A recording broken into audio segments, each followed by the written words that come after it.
Bonjour à tous. Aujourd'hui, nous allons voir les objets de navigation. On va lancer l'application Toolbook.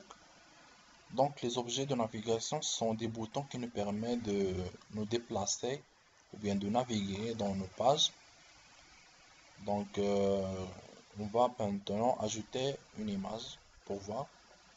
Donc, ici, c'est écran. On va la mettre au centre comme ça, par exemple. Euh, on va enlever les bordures, comme ça.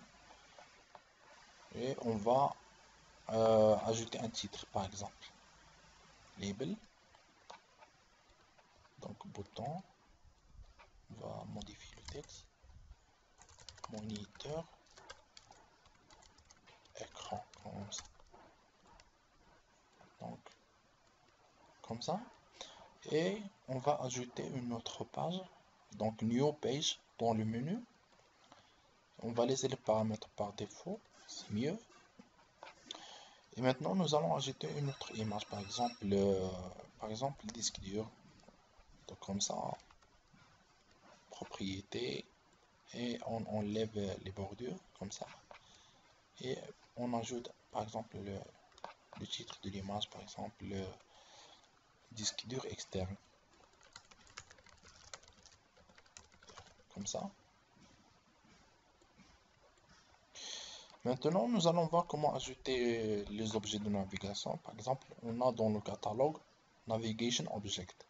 On a beaucoup d'objets qui nous permettent de faire la même fonction. Donc, on va choisir cet objet-là, objet de navigation, comme ça.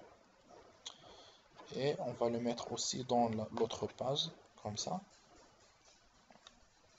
Et maintenant, on peut exécuter. Donc, on a deux pages, page 1, page 2. Et c'est assez simple, comme ça. Donc, c'est ça le fonctionnement, c'est assez simple. Maintenant, nous allons voir comment créer notre propre bouton de navigation. C'est très simple aussi. On va enlever ce bouton. On ajoute un bouton dans la page 1, par exemple. Euh, modifie le texte suivant, par exemple.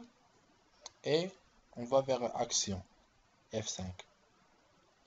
On clique, on agrandit. Donc on a ici des outils, par exemple les médias ou bien d'autres objets. On trouve navigation. Donc on va glisser Go to Page vers cet emplacement. Donc on clique. Lorsqu'on clique, aller vers la page et on choisit la page qu'on veut. Par exemple la page 2. On peut prévoir ou bien visualiser la page qu'on va vers, la page vers laquelle on va aller.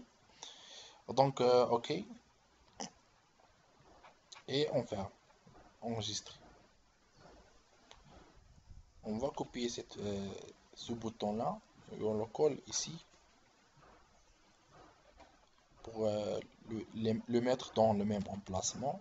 Donc, on va modifier seulement le nom de la page. Par exemple, on clique, Go to Page, page 1.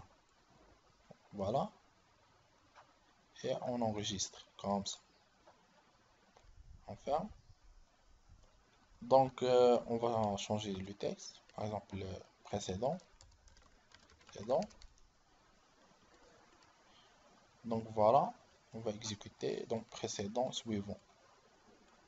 Ça marche très bien. Donc, c'est assez simple. Pour voir un tout petit exemple.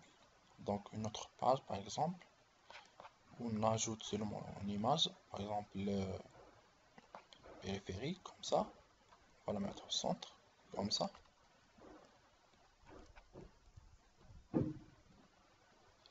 Et dans cette page-là, on peut aller vers la page numéro 1 directement. Donc, soit on choisit ce bouton de navigation First Page, comme ça, automatique. Donc, on le laisse comme ça. Et on peut modifier son texte, par exemple, le bouton propriété, première page, comme ça.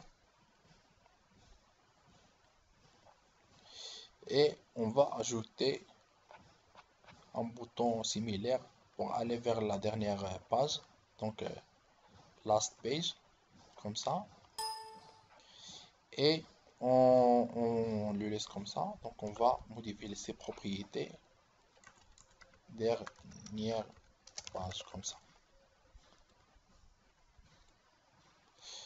Donc on peut aller vers la dernière page, c'est la troisième page, et lorsqu'on clique ici, on va vers la première page. Donc c'est suivant précédent. Donc c'est ça le principe des boutons de navigation, c'est assez simple. Et ça sera tout pour aujourd'hui. Donc je vous souhaite bonne chance.